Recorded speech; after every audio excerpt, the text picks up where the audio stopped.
Muy buenas tardes, alumnos de la Universidad UNISAN. Me presento, mi nombre es Penélope Yadira Hernández Calvario y soy su docente en esta materia, Derecho Laboral.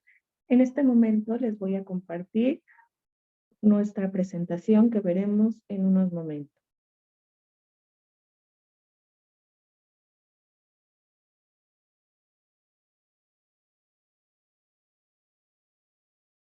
Bien, en esta conferencia trataré de manera general todas las particularidades de la Ley Federal del Trabajo. Ahora, vamos a empezar a definir qué sujetos intervienen en el derecho de trabajo. Vamos a encontrar al trabajador, que es la persona física que presta a otra física o moral un trabajo personal y subordinado.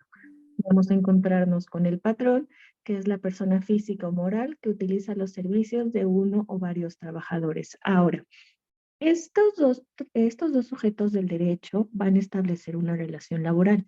¿Y qué entendemos que es la relación laboral? Va a ser cualquiera que sea el acto que le dé origen. Va a ser una prestación de un trabajo personal subordinado a otra persona y se va a realizar mediante el pago de un salario. En la relación laboral vamos a encontrar tres elementos principales. El primero de ellos es la subordinación, el pago y tener claro el trabajo a desempeñar. Ahora bien, ¿qué entendemos por un contrato individual del trabajo? Va a ser cualquiera que sea su forma o denominación, es aquel por virtud del cual una persona se obliga a prestar a otra un trabajo personal subordinado mediante el pago de un salario. ¿Qué pasa con aquellos trabajos donde se contratan a los trabajadores, pero no hay la firma de un contrato? Este problema lo enfrentamos mucho en nuestro país. Si tienen la oportunidad de poder acercarse a un abogado o ustedes en el ámbito de su desempeño laboral, se van a dar cuenta que esto es una situación muy común y que utilizan los empleadores para asustar al trabajador para evitar que reclame sus derechos ante el órgano correspondiente. Hay que recordar que la falta de un contrato no se va a exigir al trabajador, sino esto es responsabilidad del patrón. Ahora, la prestación del trabajo y el contrato individual del trabajo van a producir los mismos derechos. Como les comentaba, si yo a mí me contratan pero no me hacen firmar un contrato, no va a importar. ¿Por qué? Porque la ley es protectora del trabajador y nos va a decir que al momento de que yo desempeñe ese trabajo, se establezca mi jornada, mi pago, mi día de pago y el trabajo a realizar, eso ya va a establecer una relación de trabajo y va a producir los mismos derechos que si yo hubiera firmado un contrato individual del trabajo. La falta del contrato va a ser imputable al patrón y no al trabajador. Ahora, ¿qué pasa con la duración de las relaciones de trabajo? La Ley Federal del Trabajo nos va a marcar cuatro, que va a ser por obra, por tiempo determinado, por temporada o por tiempo indeterminado. En el primer caso les voy a poner un ejemplo. Esto se produce mucho cuando se contrata para realizar determinada actividad. Bueno, yo soy un arquitecto y voy a contratar a otros ingenieros, a albañiles, carpinteros y demás profesionistas que se utilicen para la elaboración de un edificio y les voy a decir, bueno, yo les voy a pagar, por ejemplo, ¿no? 1 millón de pesos para que terminen de realizar este edificio. Entonces, se les va a pagar y la relación de trabajo va a durar hasta el momento que concluya la elaboración de este edificio. Por tiempo determinado, vamos a tener que, les voy a decir, bueno, yo los voy a contratar para que desempeñen, en este caso les voy a poner un ejemplo más fácil. Cuando se abren vacantes para cubrir el periodo de maternidad de una mujer, ¿qué pasa? No sé si han visto en el periódico donde se ofertan vacantes, pero nada más estipulan que es para cubrir el periodo de maternidad. Este es un ejemplo muy claro y que lo vemos muchos en las bolsas de trabajo. ¿Qué pasa con temporada, por temporada? Tiendas departamentales de gran tamaño como Liverpool, Sears o Palacio de Hierro contratan a sus empleados, a sus trabajadores para la envoltura de regalos. En esta situación se les dice, bueno, yo te voy a contratar por la temporada navideña, que va a abarcar mediados de diciembre hasta finalizar enero, por ejemplo. En este caso, al trabajador solamente se le va a contratar por hasta que concluya esta temporada. Y por tiempo indeterminado, que muchos le conocen como la plaza, por ejemplo. Hay que recordar que dependiendo de la naturaleza del trabajo, puede estar sujeto a prueba o a capacitación inicial. Esto va a depender mucho de la naturaleza. Ahora bien, ¿qué entendemos por el periodo de prueba? Cuando las relaciones de trabajo sean por tiempo indeterminado o excedan 180 días, el empleador va a tener la prerrogativa de ponerle al trabajador un periodo de prueba. Esto va a ser con el único fin de verificar que el trabajador cumple con los requisitos y conocimientos necesarios para desarrollar el trabajo. ¿Qué pasa con estos 180 días? Se van a poder extender hasta por el mismo tiempo, es decir, los 180 días, cuando se tratan de trabajos gerenciales, de dirección o administración que desempeñen labores técnicas o profesionales especializadas. No se va a poner un periodo de prueba para un trabajador que sea, por ejemplo, de limpieza. No, la ley es muy clara y nos dice que solamente se va a tratar en trabajos gerenciales de dirección o administración.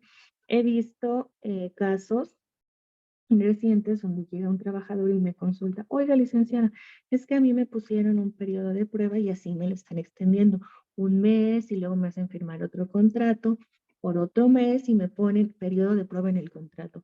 Esto es totalmente ilegal porque la ley es muy clara en el capítulo de periodos de prueba. Ahora, durante este periodo, el trabajador gozará en todo momento de seguridad social, un salario y la prestación que se ofrezca para ese puesto. También he llegado a conocer casos donde a los trabajadores no se les da ningún tipo de seguridad social con la excusa de periodos de prueba. Recordemos que eso también es ilegal. Ahora bien, al concluir el periodo de prueba, se le otorgará al trabajador el contrato por tiempo indeterminado o se finaliza la relación de trabajo sin responsabilidad para el patrón. Si me contratan como gerente y termina mi periodo de prueba, el patrón va a tener dos salidas. La primera de ellas, se me va a contratar porque desempeñé una buena labor, o en el segundo de los casos, se va a concluir la relación laboral. Nada más hay dos. Nada de que, bueno, te voy a extender otro tercer contrato de prueba. Esto no es posible. Ahora, ¿qué pasa con la capacitación inicial? Va a ser aquella por virtud de la cual un trabajador se obliga a prestar sus servicios subordinados bajo la dirección y mando del patrón con el fin de que se adquiera conocimientos o habilidades necesarios para el desarrollo de su trabajo.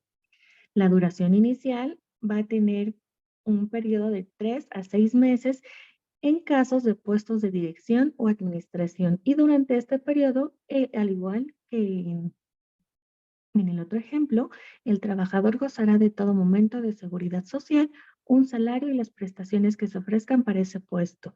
Al concluir este periodo de prueba, se va a otorgar el contrato por tiempo indeterminado o se finaliza la relación laboral sin responsabilidad para el patrón. Es importante que en este contrato de capacitación inicial, el trabajador debe de acreditar la competencia para poder desempeñar ese puesto. Ahora, ¿qué pasa con las jornadas del trabajo? La Ley Federal del Trabajo solamente reconoce tres, la diurna, la nocturna o la mixta. La duración, la jornada de trabajo va a ser el tiempo durante el cual el trabajador está a disposición del patrón para prestar su trabajo. El patrón y el trabajador van a fijar la duración sin que pueda exceder los máximos legales y los trabajadores y el patrón van a poder repartir las horas de trabajo a fin de permitir que los trabajadores tengan de reposo el sábado en la tarde o cualquier modalidad equivalente. Un ejemplo claro va a ser, por ejemplo, del apartado B del artículo 123 constitucional, ¿qué pasa con los trabajadores burócratas? Ellos descansan los sábados y domingos. ¿Por qué? Porque así se acordaron sus jornadas. También, ¿qué pasa con algunos puestos? Que en la mayoría de los casos se descansa el día domingo. Ahora, no es obligatorio y no quiere decir que todos los trabajadores deban de descansar los domingos, no. La ley nos dice que se va a tratar de que el trabajador descanse el domingo, pero no es algo obligatorio. En caso de que el trabajador labore ese día, se le va a otorgar una prima dominical.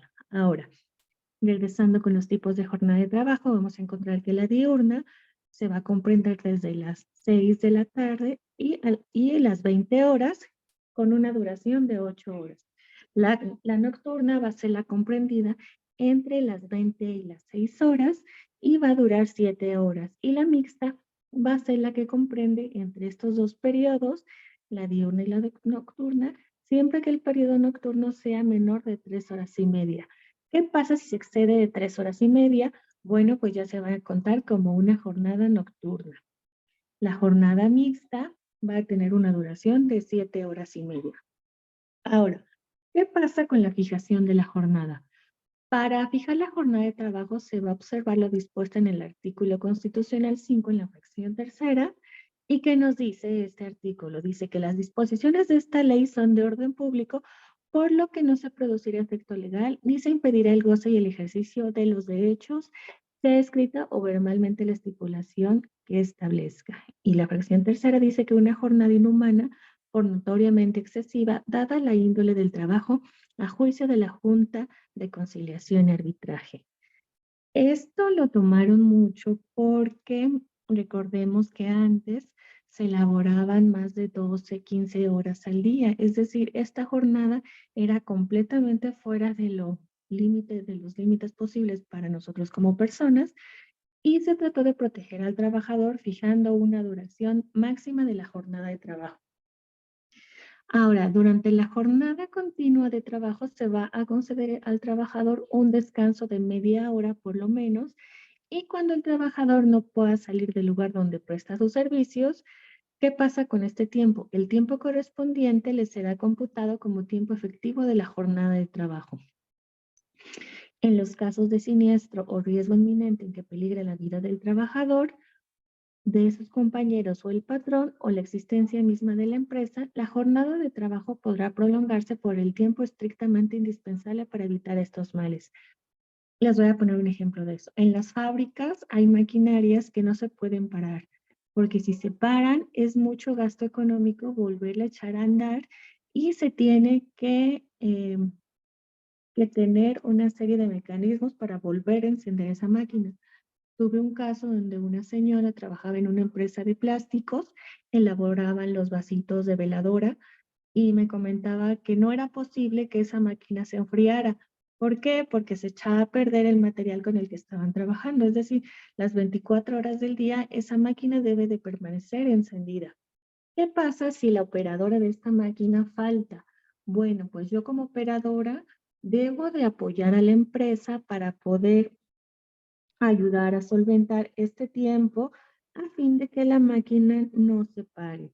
Esto es lo que nos quiere decir este artículo, que la jornada podrá prolongarse por el tiempo estrictamente indispensable para evitar que se descomponga esta máquina, es decir, en lo que llega una persona que pueda sustituirme. Ahora, ¿qué pasa con el tiempo extraordinario? ¿Qué nos dice la ley? Que podrá también prolongarse la jornada de trabajo por circunstancias extraordinarias sin exceder nunca de 3 horas diarias ni de 3 veces por una semana.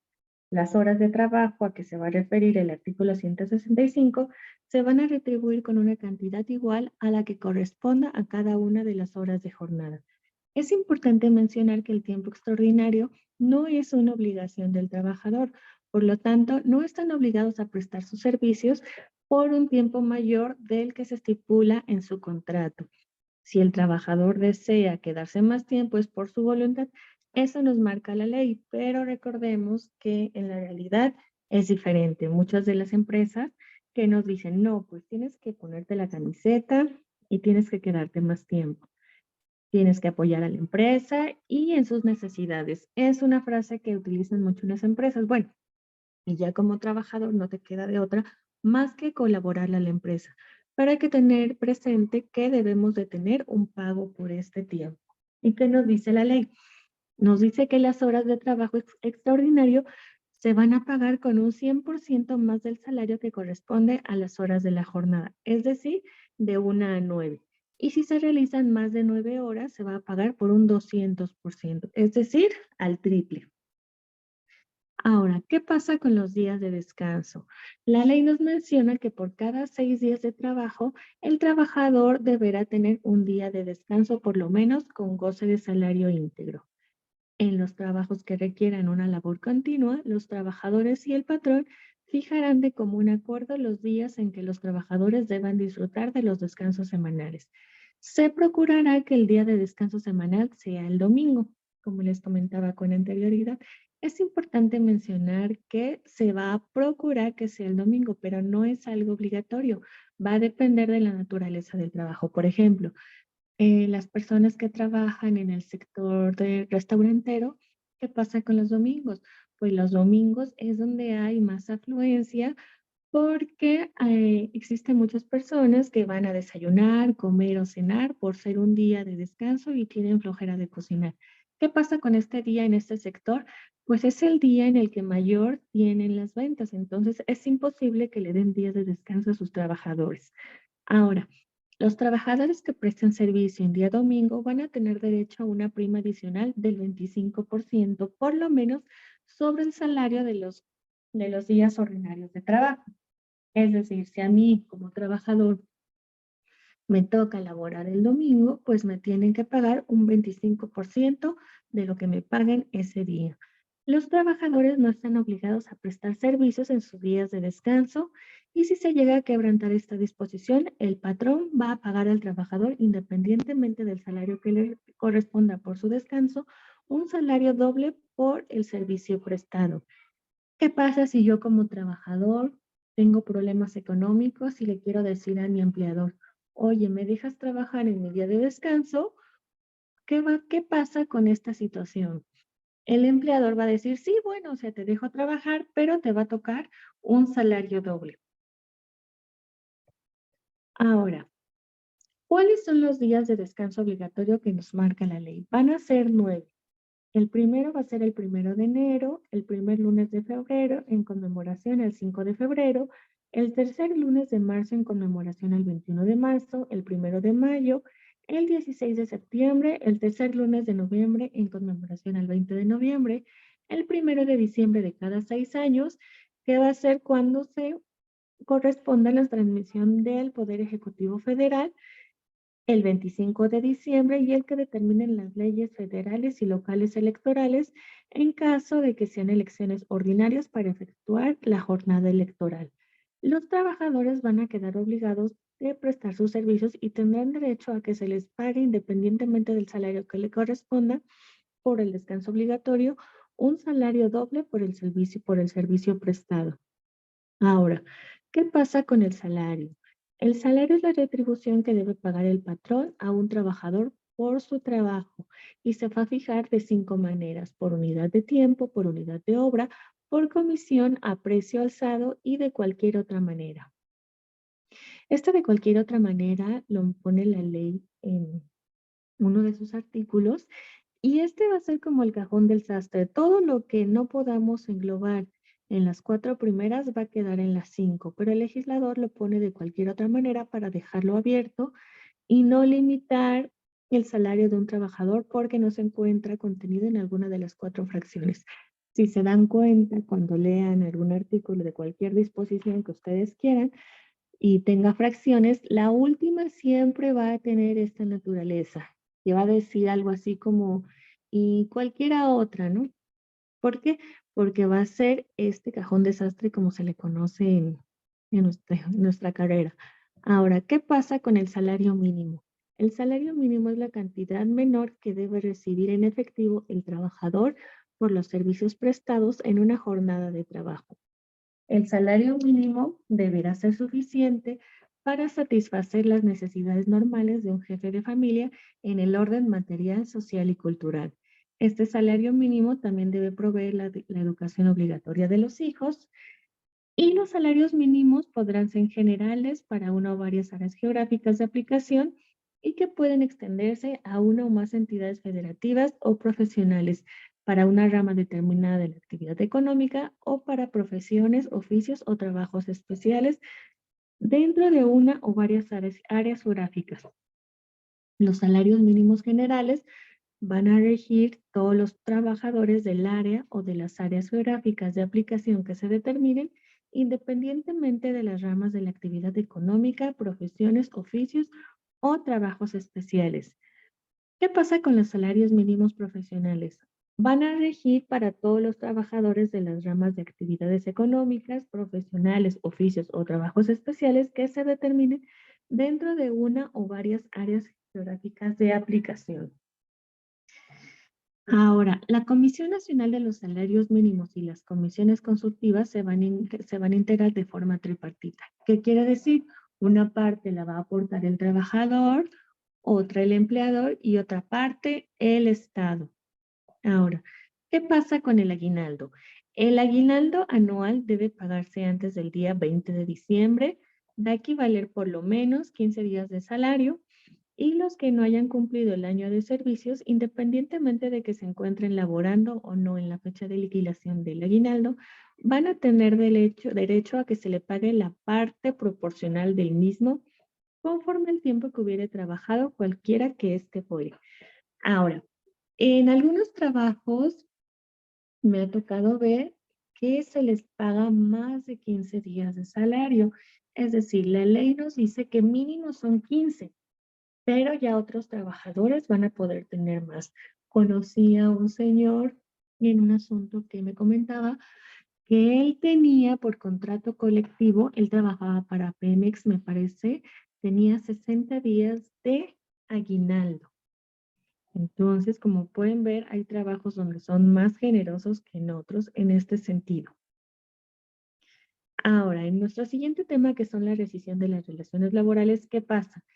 Nos dice la ley que el trabajador podrá rescindir en cualquier tiempo las relaciones de trabajo por causa justificada sin incurrir en responsabilidad. Las causas de rescisión de las relaciones de trabajo sin responsabilidad para el patrón se van a encontrar contenidas en el artículo 47 durante 15 fracciones que nos incluye este artículo.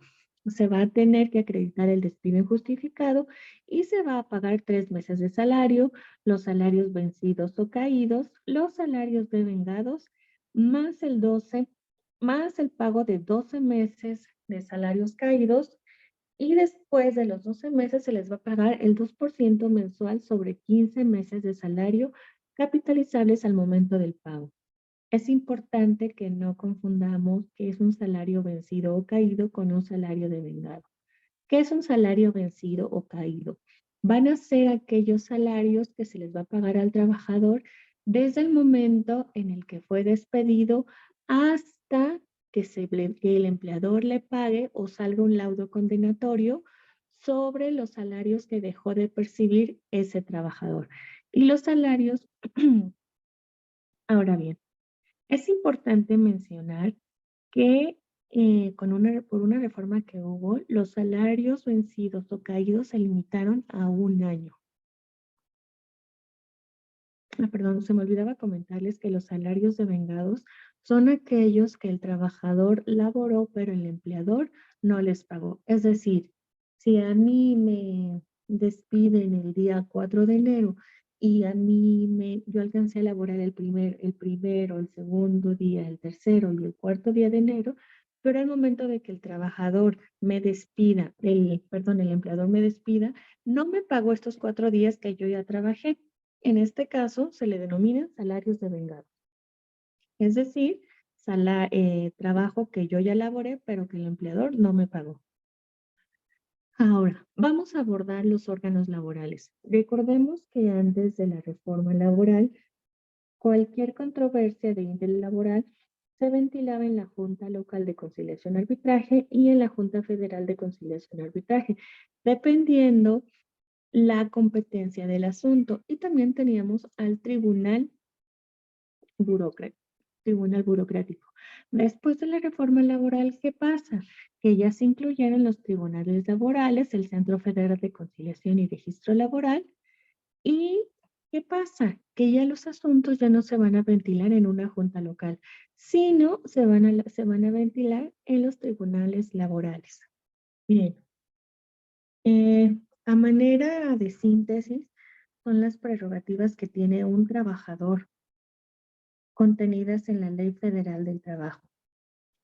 Les recuerdo que si tienen alguna duda o comentario, pueden hacérmela llegar mediante mensaje en la plataforma o por correo electrónico. Bueno, para mí es un placer atenderles y espero que haya quedado claro esta pequeña conferencia.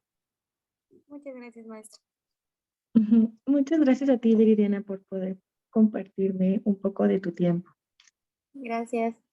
Cualquier duda que tengas en tus productos, no dudes en hacérmela llegar. Ok, perfecto. Muchas gracias. Bueno, me despido y que tengas un excelente día. Igualmente. Hasta luego.